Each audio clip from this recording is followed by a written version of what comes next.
درمیان کی ڈور کٹی. اب میں آپ سے پوچھنا چاہتا ہوں اے حضرت پتنگ، اب تو تجھے کوئی اڑانے والا بھی نہیں بچا سکتا. اب تو تجھے تیرا اڑانے والا بھی نہیں بچا سکتا. میں کہوں کیوں؟ اس لیے کہ اگر مادی دنیا کا اڑانے والا ہوگا، مادی دنیا کا اڑانے والا ہوگا تو اتنا کمزور ہوگا، اتنا کمزور ہوگا کہ اپنی بلندی پہ بھیجنے والی پتنگ کو اگر کٹ جائے تو خود بھی نہیں بچا سکتا.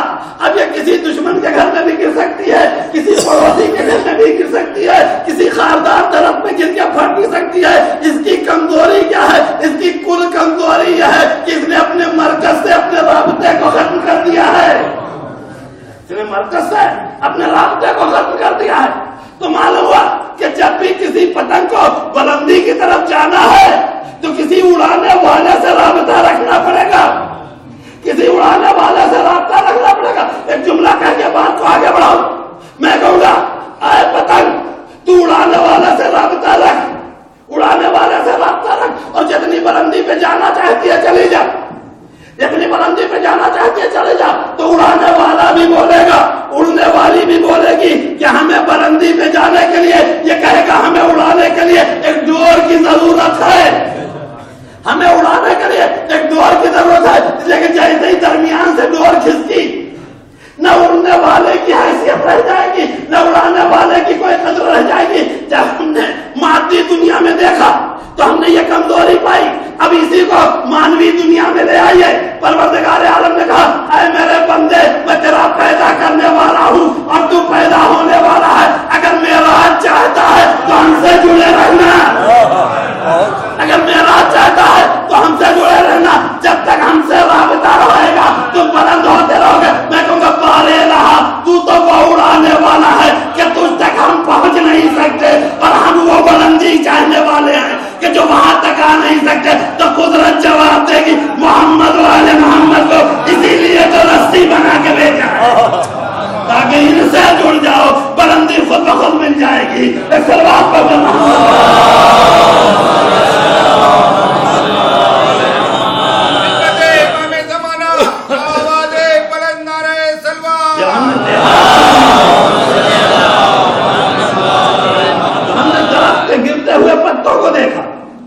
جب ہم نے بچوں کی دنیا دیکھی، جو اڑتی ہوئی اس کاغذ کی پتنگ کو دیکھا، اور سب کی ایک ہی خصوصیت ہے، جب تک مرکز سے ملی رہی اس وقت تک بچانے والا بھی موجود ہے، اس وقت تک تباہ کرنے سے بچانے والا موجود ہے، اس وقت تک اس میں اتنی طاقت ہے کہ کسی مخالف طاقت کے جو ہے وہ پابند نہیں ہے، اپنی طاقت کا پابند ہے. اور اس طرح کی دنیا نے بھی بڑی سی مثالیں پیش کر دی. اکثر اخبار میں نکلا کرتے، ایک دن پیپر میں نکلا فلاں ملک کا جہاز جو ہے وہ گر گیا اور اتنے آدمی مر گئے. اب ان سے پلٹ کے پوچھا جائے کہ کب گرا، کہاں گرا، کیسے گرا، تو یقین جانیے یہ تو وہ خبر چھاپنے والے ہیں کہ جو بتا بھی نہیں سکتے کہ کیسے گرا، کیسے گرا. کسی بھی بڑے سے بڑے محقق سے جا کے پوچھے. اس لیے کہ جب یہ ترقی کے زمانے کا جو ہے آسمان کی بلندیوں کو چھونے والا راکٹ یا جہاز، یہ سیارے چاند اور سورج پہ پہنچنے والا جو ہے یہ اتنا ترقی یافتہ آلہ، یہ جب ٹوٹ کے گرتا ہے، یہ جب ٹوٹ کے گرتا ہے تو نہ خود رہتا ہے نہ اپنے اندر جتنے ہیں ان کو رہنے دیتا. لہذا کوئی بتانے والا بھی نہیں ہے کہ بتائے کہ کیسے گرا، کون سی خرابی پیدا ہوئی. ساری دنیا کا اتفاق ہے کہ وہ یہی ایک بات کہیں گے کہ دیکھو جس مرکز پہ اڑانے والے بیٹھے ہوئے تھے اس کا اس مرکز سے رابطہ ٹوٹ گیا، اس کا اس مرکز سے رابطہ ٹوٹ گیا. اب اس کے بعد پوچھا جائے، اچھا کوئی دقیق خبر یہ بھی نہیں ہوتی، وہ تو کہیے کہ مرکز میں لسٹ موجود رہتی ہے کہ اتنے آدمی اس پہ سوار تھے، واللہ یہ بھی نہ پتا چلتا کہ کتنے مرے اور کتنے نہیں. اس کا مطلب یہ ہے کہ اگر مرنے والوں کی بھی لسٹ لینا ہے تو وہ جہاز نہ بتائے گا، وہ مرکز ہی بتائے گا. وہ جہاز نہ بتائے گا، وہ مرکز ہی بتائے گا. اب ان ساری مثالوں میں ایک ہی چیز مشترک ہے. اس مشترک کا نام کیا ہے؟ اس مشترک کا نام یہ ہے کہ سب کا ایک ہدف ہے، سب کا ایک مقصد ہے، سب کا ایک مرکز ہے. جب تک ہدف سے رابطہ رہے گا، جب تک مرکز سے رابطہ رہے گا، نہ پتوں کو کوئی ہوا اڑا سکتی ہے، نہ پتنگ کو جو ہے وہ کوئی ہوا جو ہے وہ پتنگ کو کسی دشمن کے گھر پہنچا سکتی ہے، اور نہ جہاز کو کوئی طاقت فنا کر سکتی ہے. عزیزو، اگر دنیا داری یہ بات سمجھ میں آ رہی ہے تو مذہب میں یہ بات کیوں نہیں سمجھ میں آتی کہ اے بندے تم بندے اس وقت تک کہلانے کے لائق ہو جب تک خدا سے تمہارا رابطہ ہو جائے. جس دن خدا سے رابطہ ٹوٹ گیا تو تم چلتی ہوئی ایک لاش دکھائی دو گے, بندہ کہلانے کے لائق نہ ہوگے. ایک سلوات پڑھ دیں.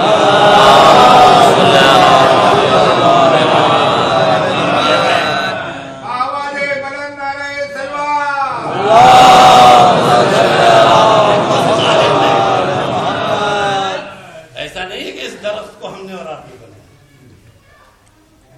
تو اس خدا کا کرم ہے کہ ہم جیسے ناقص کو بھی جو ہے وہ بعض جگہ پہ بنانے کا اور پیدا کرنے کا ذریعہ بن گیا. اس درخت کو وجود دینے والا وہی خدا. لیکن عزیزو ایک چیز آپ سوچیں کہ جب خدا نے جانوروں کو بنایا تو اپنے بنانے پہ ناز نہیں کی. جب خدا نے درختوں کو پیدا کیا تو اپنے بنانے کے اوپر ناز نہیں کیا. جس سورج کی بلندی پہ آج دنیا ناز کر رہی ہے, اس لیے کہ دنیا کی کمزوری یہ ہے کہ جس تک پہنچ جاتی ہے اس پہ افتخار نہیں کرتی. یہ دنیا کی کمزوری ہے کہ جو مل جائے اس پہ افتخار نہیں ہوتا. جس تک نہیں پہنچ پاتی سارا ناز ساری بلندی اسی کے لیے ہے. اسی لیے چاند کی کوئی حیثیت نہیں رہے گی, کہکشاؤں کی کوئی حیثیت نہیں رہے گی. اب اگر دنیا کے ترقی یافتہ سے پوچھا جائے تو ان کی نگاہ میں سب سے بڑی حیثیت اسی سورج کی ہے. میں نے کہا کیوں اتنا بڑا مانتے ہو؟ کہا وہاں تک نہیں پہنچ سکتے. میں نے کہا کیوں نہیں پہنچے؟ کہا اتنا گرم ہے کہ جلا دے. مطلب ہماری کمزوری ہے کہ جو جلا دے اسی کو بڑا مانتے. یہ ہماری کمزوریوں میں سے ایک کمزوری ہے کہ جو خاکستر بنا دے اسے ہم بڑا مانتے ہیں. لیکن پروردگار عالم نے کہا کہ پیدا کرنے والے ہم ہیں, پیدا کرنے والے ہم ہیں. چاند کو ہم ہی نے پیدا کیا ہے, سورج کو ہم ہی نے پیدا کیا ہے, ان جانوروں کو ہم ہی نے پیدا کیا ہے, ان سیاروں کو ہم ہی نے پیدا کیا ہے. لیکن یہ تم سمجھتے ہو یہ بڑے ہیں, میں سمجھتا ہوں کہ کون لائق تعریف ہے. اس لیے پروردگار عالم نے سورج کو پیدا کر کے اپنے پیدا کرنے پہ تعریف نہیں کیا, چاند کو پیدا کرنے کے بعد اپنی خلقت کی تعریف نہیں کیا ہے, درختوں کو پیدا کرنے کے بعد اپنی خلقت کی تعریف نہیں کیا ہے, جانوروں کو پیدا کرنے کے بعد اپنی خلقت کی تعریف نہیں کیا ہے. لیکن جب اس انسان کو پیدا کیا, اس انسان کو پیدا کیا تو پہلے ہماری حقیقت کا اعلان کیا. کہا کہ دیکھو ہم تمہیں تمہاری حیثیت بتا دیں کہ تم ہو. کانی خالق بشر من طین, میں مٹی سے بشر پیدا کرنے والا ہوں. یہ کیا چیز ہے؟ قدرت پہلے دن بتا رہی ہے کہ تمہیں اس سے پیدا کیا گیا ہے جو پیروں میں رونگنے کے لائق ہے. مٹی سے پیدا کیا گیا تاکہ تمہیں اپنی حقیقت کا اندازہ ہو جائے کہ تم کتنی پس چیز سے پیدا کیے گئے ہو, جو ہر وقت ٹھوکروں میں رکھی جاتی ہے, جو ہر وقت جو ہے وہ انسان اور جانور سب کے قدم کے نیچے ہوتی ہے. اور اس کے بعد جب سلسلے کو آگے بڑھائے تو کہا من نطفۃ, ہم نے تمہیں جو ہے قطرے نجس سے پیدا کیا. اب آپ انسان اپنی حیثیت کا اندازہ لگائے, ٹھوکر میں آنے والی مٹی سے پیدا ہوا, نجس قطرے سے پیدا ہوا, نجس قطرے سے پیدا ہوا. اور جب پیدا کرتے کرتے ایک مرتبہ اس مرحلے پہ آیا تو ایک مرتبہ قدرت پھر پکار کے کہتی ہے وَأَنشَأْنَاكُمْ خَلْقًا آخَرَ, دیکھو اسی پس کو جب میں بناتے بناتے اتنا بلند بنا چکا ہوں کہ اب اسے ایک نئی مخلوق بنا دیا ہے, ایک نئی مخلوق بنا دیا ہے. اور اب یہ اتنی بلند ہو گئی ہے, اتنی بلند ہو گئی کہ میں جانتا ہوں کہ نہ سورج سمجھ سکتا ہے کہ کتنی بلند ہے, نہ جانتا ہوں نہ چاند جان پائے گا کہ کتنا بلند ہے, نہ جانور جان پائے گا کہ کتنا بلند ہے. اسے اتنا بلند کر دیا ہے کہ اب میں خود کہوں گا فتبارک اللہ احسن الخالقین, احسن الخالقین. میں کہوں گا بارے رہا یہ کیسے اتنا بلند ہے, کہاں پیدا ہو گیا, آنے تو دو, ایک دن سورج کو توڑ کے بتائے گا کہ اس سے بلند ہے, چاند کو دو ٹکڑے کر کے بتائے گا کہ اس سے بلند ہے. ایک سلوات پڑھ دو محمد.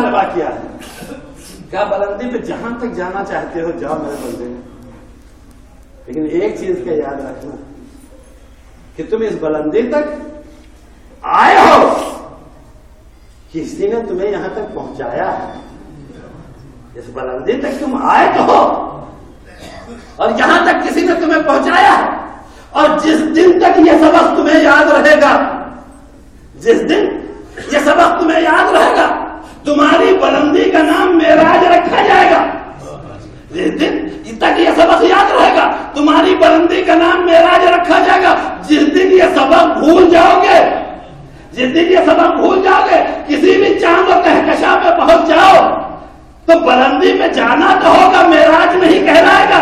شاید یہی وجہ ہے کہ جب بندہ اتنی بلندی پہ جانے کے بعد اس نے گردن خدا کے سامنے جھکا دیا تو قدرت نے بھی کہا کہ جاؤ میرے محمد، قیامت تو آ سکتی ہے لیکن اس مرحلے تک اب دوبارہ کوئی نہیں پہنچ سکتا ہے۔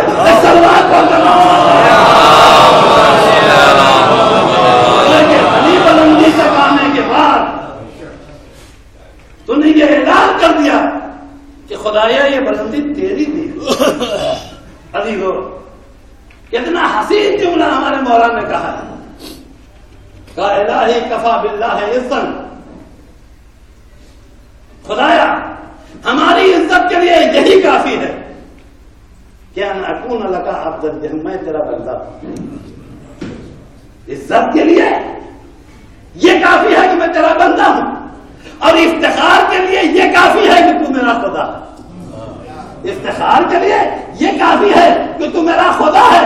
عزیزو، بندگی پہ فضل کرنے والوں، اگر کسی کو اپنی بندگی پہ فضل کا حق تھا تو وہ علی کے علاوہ کسی کو نہیں تھا، وہ علی کے علاوہ کسی کو نہیں تھا، اس لیے کہ کائنات میں یہ آخر و اول و آخر بندہ ہے جس کی ابدیت میں خدائی کی جھلک دکھائی دے رہی ہے، جس کی ابدیت میں، میں نے کسی مسجد میں پڑھا تھا ابھی کچھ دن پہلے کہ جب بھی گھر میں کوئی بچہ پیدا ہوتا ہے، یہ موضوع سے ہٹ کے گفتگو ہے لیکن سن لیجیے 2 منٹ، جب کسی گھر میں بچہ پیدا ہوتا ہے تو ہمارے یہاں ایک کام کیا جاتا ہے، بچہ پیدا ہونے کے بعد نندیال اور ددیال کی عورتیں آتی ہیں اور اس کے بعد طے کرتی ہیں کہ بچہ پڑا کس پہ، طے کرتی ہیں کہ بچہ پڑا کس پہ۔ اگر نندیال حاوی ہے تو سب کچھ جو ہے وہ ماموں نانا اور یہاں والا، ددیال حاوی ہے تو سب کچھ وہاں والے پہ۔ جب آپ ماں سے پوچھیں گے کہ کس پہ پڑا ہے تو کہا دیکھ رہے ہو جس کے لب جو ہے وہ کتنے خوبصورت اپنے ماموں کو پڑے، دیکھ رہے ہو ناک کتنی اچھی ہے کھڑی کھڑی، یہ فلاں والے ماموں کو پڑی۔ اور جب ددیال والی پھوپھی سے پوچھا جائے گا، کہا دیکھ رہے ہو کہ آنکھیں کتنی بڑی بڑی ہیں ابا پہ گئی، پیشانی کتنی کشادہ ہے دادا پہ گئی، کتنا جو ہے اس سے علم کے آثار دکھائی دے رہے ہیں، یہ تو پر دادا پہ گئے ہیں۔ دونوں کے دونوں اپنی طرف، کوئی ہاتھ اپنی طرف کھینچ رہا ہے، کوئی ناک اپنی طرف کھینچ رہا ہے، کوئی کان اپنی طرف کھینچ رہا ہے۔ یہ شرط تو صرف علی ابن ابی طالب کا ہے کہ نہ کوئی ددیال والا کھینچ پایا نہ کوئی ننیال والا کھینچ پایا، یہ شرط تو صرف علی کا ہے۔ شاید یہی وجہ ہے کہ جب ددیال والے طے کرنے آئے تو خدا نے کہا تم نہ طے کرو گے، جب ننیال والے طے کرنے آئے تو خدا نے کہا تم نہ طے کرو گے، میں طے کروں گا۔ ہاتھ ید اللہ ہے، رجل اللہ ہے، آنکھیں اللہ ہے، کان ابن اللہ ہے، یہ مسلم نفس اللہ ہے۔ سلوات پڑھ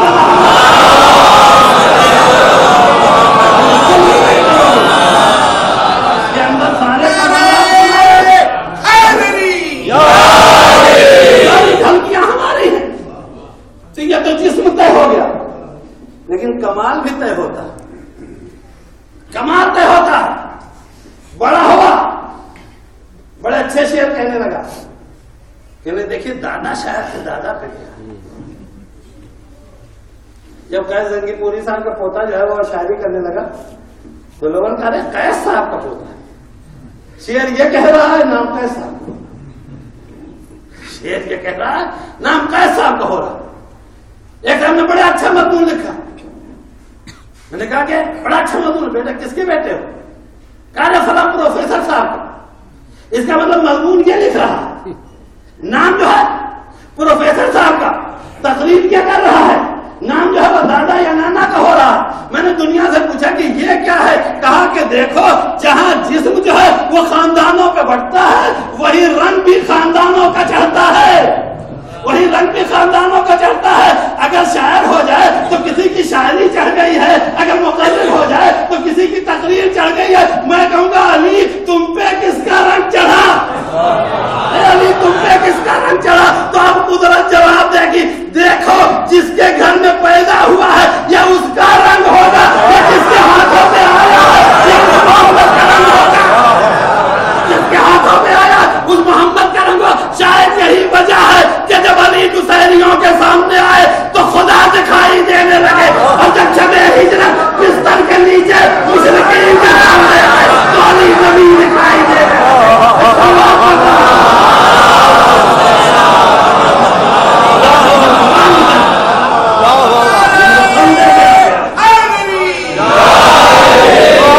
کفا باللہ ہے، خدایا میرے لیے یہی کافی ہے کہ میں تیرا بندہ ہوں، اور میرے فخر کے لیے یہ کافی ہے کہ کچھ جیسا میرا رب میرا پالنے والا ہے۔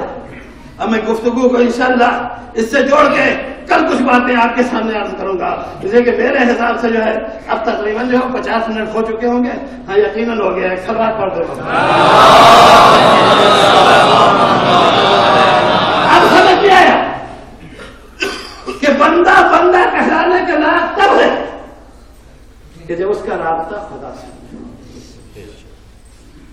اسی لیے انشاءاللہ کل کی گفتگو میں آئے گا کہ اسلام نے جب مسلمان کو زندگی جینے کا سلیقہ سکھایا تو اس کی انفرادی زندگی میں ہر چیز جو ہے وہ اللہ سے جوڑ، اس کی اجتماعی زندگی میں ہر چیز اللہ سے جوڑ دیا۔ آپ نے کبھی سنا اسلام کا قانون ہے کہ جب بھی کسی بلد میں آؤ تو سلام کرو، کسی بلد میں آئے تو سلام کرو، سلام کر، آنے والے سے کہا سلام کرو، بیٹھنے والے سے کہا کہ دیکھو سلام کا جواب بھی دو اور اس کے لیے دعا بھی کرو، اس کے لیے دعا بھی کرو۔ ہم لوگ تو دنیا سے بالکل دور ہیں، اسی لیے ایک آدھ جملے جو ہے وہ یاد ہے۔ آپ عربوں میں جا کے دیکھیں، کسی عرب کو آپ کہیں السلام علیکم تو وہ کہے گا علیکم السلام، اگر صبح کو کیا ہے تو کہے گا سبحکم اللہ، سبحکم اللہ، اللہ تمہاری صبح کو جو ہے بالخیر خیر کے ساتھ رکھے۔ میں نے کہا اس نے کہا تھا السلام علیکم، علیکم السلام اس کا جواب ہے، اتنا کافی تھا۔ اسلام نے پکار کے کہا نہیں، اس کے سلام کے ساتھ ساتھ ایک پہل بھی تو لگی ہوئی تھی کہ اس نے سلامتی کی دعا پہلے مانگی، تم نے اس کی سلامتی کی دعا جو ہے وہ بعد میں مانگی ہے، لہذا تمہاری ذمہ داری ہے کہ اس کی سلامتی کے ساتھ اس کی صبح کی خیریت کی بھی دعا مانگو، شام کو آئے تو اس کی شام کی خیریت کی بھی دعا مانگو۔ ابھی لوگ اسلام یہ بتانا چاہتا ہے کہ اپنے ہر عمل کے ساتھ وہ اللہ، آپ دیکھیں آج جب ترقی کر گئی دنیا تو جانتے اس نے کیا کیا؟ سلام کے بعد دعا تو رکھا، سلام کے بعد دعا تو رکھا۔ پروفیسر صاحب بیٹھے ہیں، وہ میری تائید کریں گے کہ دعا رکھا کہ علیکم السلام کہا، اور اس کے بعد اس جملے میں 3 لفظ ہے، ایک لفظ کا نام ہے صبح، ایک لفظ کا نام ہے اللہ، اور ایک لفظ کا نام ہے خیریت، ایک لفظ کا نام ہے خیریت۔ جب دنیا کا مارا ہوا مسلمان آیا، دنیا کا مارا ہوا مسلمان آیا تو اس نے اس جملے سے نہ صبح کو نکالا نہ اس جملے سے خیریت کو نکالا، سب سے زیادہ کمزور اللہ کو پایا اسی کو نکالا، سب سے زیادہ کمزور اللہ کو پایا اسی کو نکال دیا۔ اب جا کے اگر ان جو ہے وہ ادیبوں سے جا کے کہیں السلام علیکم تو جانتے جواب میں کیا کہیں؟ علیکم السلام صباح الخیر، صباح الخیر، تمہاری صبح جو ہے وہ خیریت سے رہے۔ پہلے بھی تو کہا تھا کہ تمہاری صبح خیریت سے رہے، لیکن دونوں کا فرق پہچانیے، جب تک مزاج اسلامی تھا تب تک خیریت سے صبح رکھنے والا اللہ یاد تھا، اور جب مزاج جو ہے وہ نام ظاہر میں مسلمان رہے، مزاج اسلامی نہیں رہ گیا تو درمیان درمیان سے خیریت بھی باقی ہے، سکھ بھی باقی ہے، درمیان سے اگر کوئی نکلا تو وہ پروردگار تھا۔ ایک سلوات پڑھے محمد یہی بتایا ہے، تمہیں یہی سکھانا چاہتے ہیں تمہارے ہر عمل پہ۔ کل انشاءاللہ یہ باتیں آئیں گی۔ اسلام نے تو ایسا راستہ بتایا کہ اٹھیے تو اللہ کو یاد رکھیے، بیٹھیے تو اللہ کو یاد رکھیے، کھائیے تو اللہ کو یاد رکھیے، چلیے تو اللہ کو یاد رکھیے، گھر سے نکلیے تو اللہ کو یاد رکھیے، گھر میں آئیے تو اللہ کو یاد رکھیے، نعمت ملے تو اللہ کو یاد رکھیے، کوئی چیز جو ہے وہ چلی جائے تو اللہ کو یاد رکھیے۔ اتنا محکم دین کسی کے پاس نہیں ہے جتنا محکم ہمارے اور آپ کے پاس ہے۔ یقین جانیے یہ تفصیلیں سننے کے بعد اندازہ ہوگا کہ پروردگار عالم اپنے بندوں کو اپنے سے کتنا قریب کرنا چاہتا ہے۔ اسی قربت کے لیے خدا نے کبھی ہم سے کہا دیکھو سورج نکلنے سے پہلے آؤ ہم سے قریب ہو جاؤ، جب سورج جو ہے چڑھ جائے آؤ ہم سے قریب ہو جاؤ، جب سورج ڈھلنے لگے تو آؤ ہم سے قریب ہو جاؤ۔ میں کہوں گا بار رہا یہ کسی بندے کو اجازت دے دیتا کہ یہ 24 گھنٹے میں ایک مرتبہ آتا اور جتنا 3 مرتبہ آ کے کرتا ہے 1 مرتبہ کر دیتا۔ قدرت نے کہا نہیں، اس کی بھی حکم ہے، اس کا بھی فلسفہ ہے، لیکن اس ساری گفتگو کو چھیڑنے سے پہلے صرف ایک ہی جملہ کہوں گا کہ یہ صبح کو بلا کے، یہ دوپہر کو بلا کے، یہ شام کو بلا کے قدرت یہ بتانا چاہتی ہے کہ ہم یہ دیکھنا چاہتے ہیں کہ تمہارا ہم سے رابطہ کیسے ہے۔ عزیزو، جن بندوں کا رابطہ خدا سے کمزور تھا وہ کبھی صبح کو جانے سے بھاگ رہے تھے، کبھی دوپہر کو جانے سے بھاگ رہے تھے، کبھی شام کو اس کی بارگاہ میں پہنچنے سے بھاگے، لیکن جن کا رابطہ خدا سے مضبوط تھا انہوں نے کہا بار راہ ہمارا رابطہ تو اتنا مضبوط ہے، صبح کی کیا بات، دوپہر کی کیا حیثیت ہے، اس وقت تو نے بلایا، یہ تو بندے کی مجبوری ہے کہ اس وقت آئے، ہم تو اس وقت بھی تیری بارگاہ میں رہیں گے جس وقت تو نے بلایا نہیں۔ تو یہی وجہ ہے جب ان بندوں کی تاریخ ہم نے اور آپ نے پڑھا تو رات کے سناٹے میں جہاں سب کو سوتا ہوا پایا وہیں علی جیسے کو 1000 تکبیروں کی آواز سنی، جہاں ہم نے ہلکی سی چوٹ لگ جانے کے بعد اللہ کو بھولتے ہوئے دیکھا۔ میری تاریخ میں ہم نے مراقبہ ایسا بھی دیکھا ہے کہ جس میں آدمی ہے جس کے اوپر 4000 تلواروں کے زخم لگے ہوئے ہیں اور اس کے بعد سر کو سجدے میں رکھ کے کہہ رہا ہے کہ بار اللہ اس سے کوئی محکم رابطہ نہیں ہوتا۔ پہلے محرم آ چکی تھی، جانے مدینہ چھوڑ کے کربلا کی طرف پڑھ رہا ہے، لیکن مدینہ چھوڑنے کا انداز عجیب انداز ہے۔ تاریخ نے جو انداز لکھا ہے وہ یہی لکھا ہے کہ جب حاکم شام اس دنیا سے گیا 26 یا 27 رجب کو ایک مرتبہ وہاں سے یہ آرڈر آیا کہ کسی طریقے سے حسین سے بیعت لی جائے۔ عزیز و روایت کہتی ہے کہ ایک مرتبہ دربار میں حسین ابن علی کو بلایا گیا، جیسے زینب کو معلوم ہوا تو بھیا کو دربار میں بلایا گیا ہے۔ ایک مرتبہ زینب اس گھر سے نکل کے اس گھر میں جاتی تھی، ادھر سے نکل کے ادھر جاتی تھی اور جا کے اپنے گھر کے سارے جوانوں سے کہتی تھی، عباس کو پکار کے کہا عباس حسین جو ہے دربار میں جا رہے ہیں، بھائی کو تنہا نہ جانے دینا۔ مرتبہ میں جوڑا دیکھا ہے آج جب حسین گھر سے باہر نکلے ہیں تو حسین کے ساتھ 18 بنی ہاشم کے جوان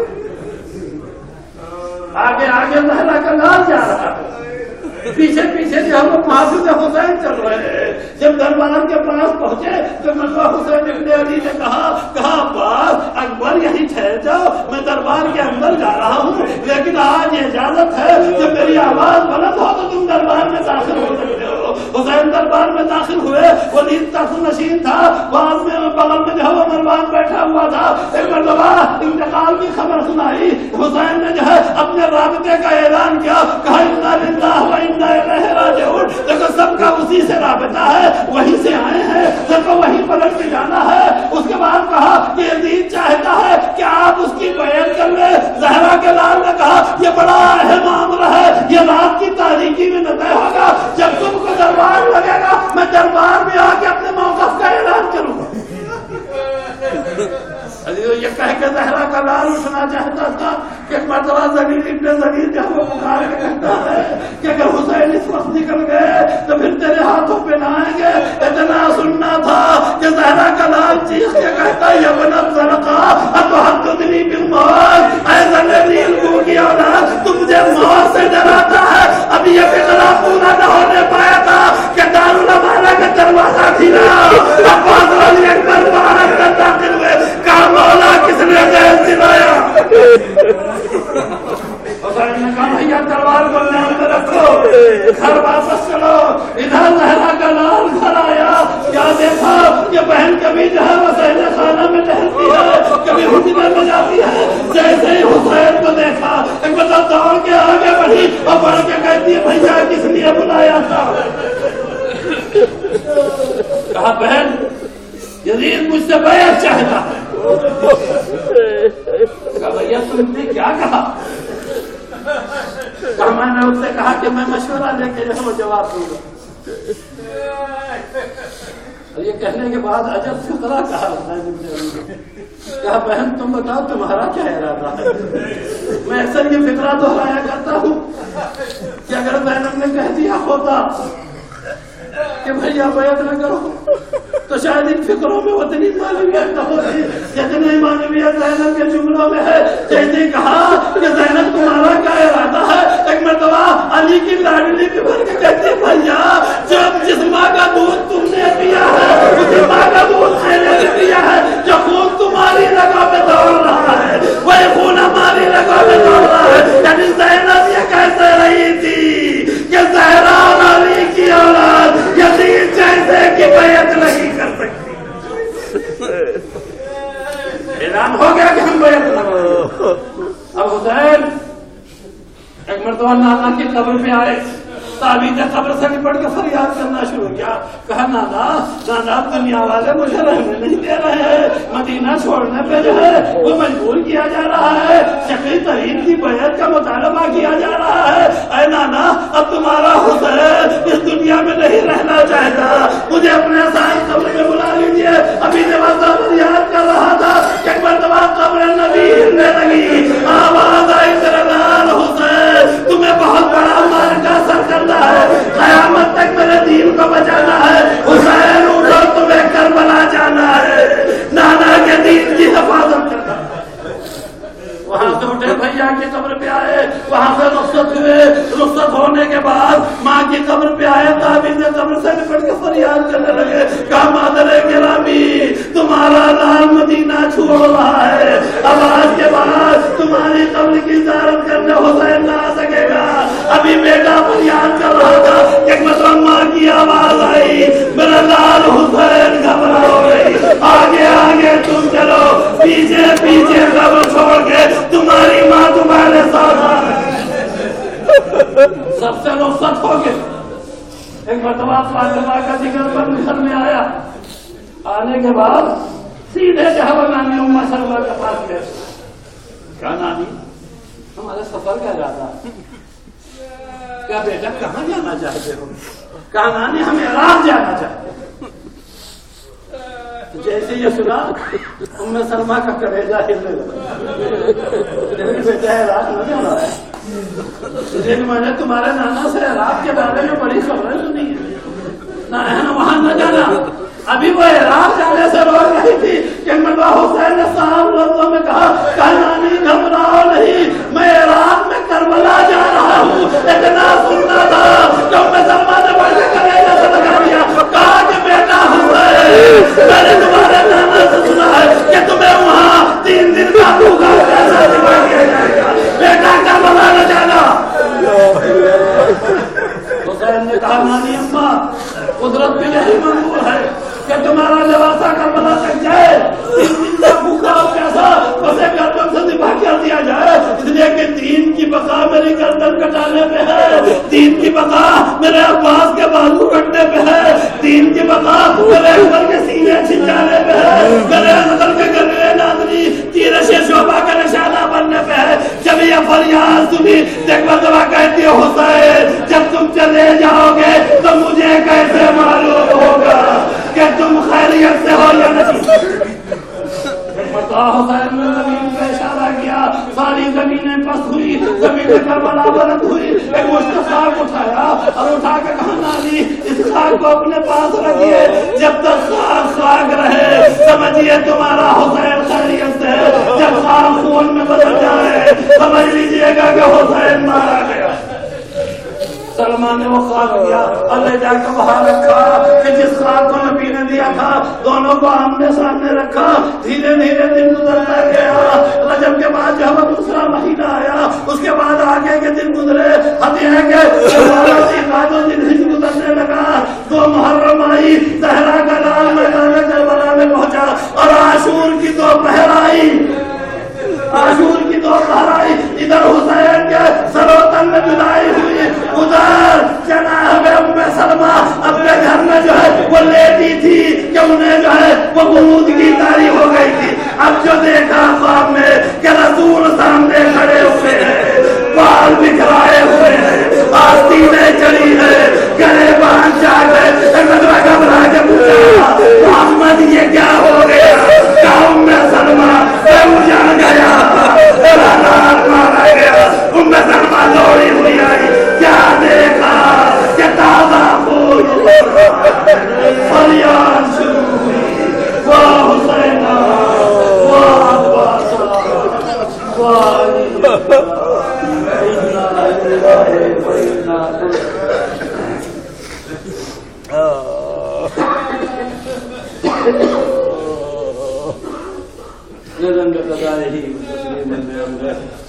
الہی بیت الزہرا وابیہا وبعدہا وبیہا بارہ محمد علی محمد کے دوپہر میں ہمارے مختصر سمجھ ہر مومن و مومنات کے لیے جو ہمارے درمیان سے اٹھ گئے نجار معصوم، جو لوگ مفروض ہیں ان کے ساتھ کے جائے گے، بارہ رہا ان آوازوں کے اوپر بڑھ کر بارہ رہا ان آنکھوں سے عاشق اگر جاری ہوں تو وہ صرف غم حسین میں جاری ہے، اور ان رونے والوں سے تمام غم والوں کو دور کرنا، پرچم اسلام کو سربلندی، جہاں جہاں رشیان حیدر کرار ہیں، عزائے امام مظلوم کے منانے والے ہیں، ان کے ہر مصیبت و بلا کو دور کرنا، ان کے جان مال عزت و آبرو کی حفاظت، انہیں زیادہ سے زیادہ عزائے امام مظلوم منانے کی توفیق، باللہ ہمارے سے اذان خلوص پیدا کر، کہ ہمارے ان آنسوؤں کو اس لائق بنا دے کہ انہیں رومال بہرا میں جگہ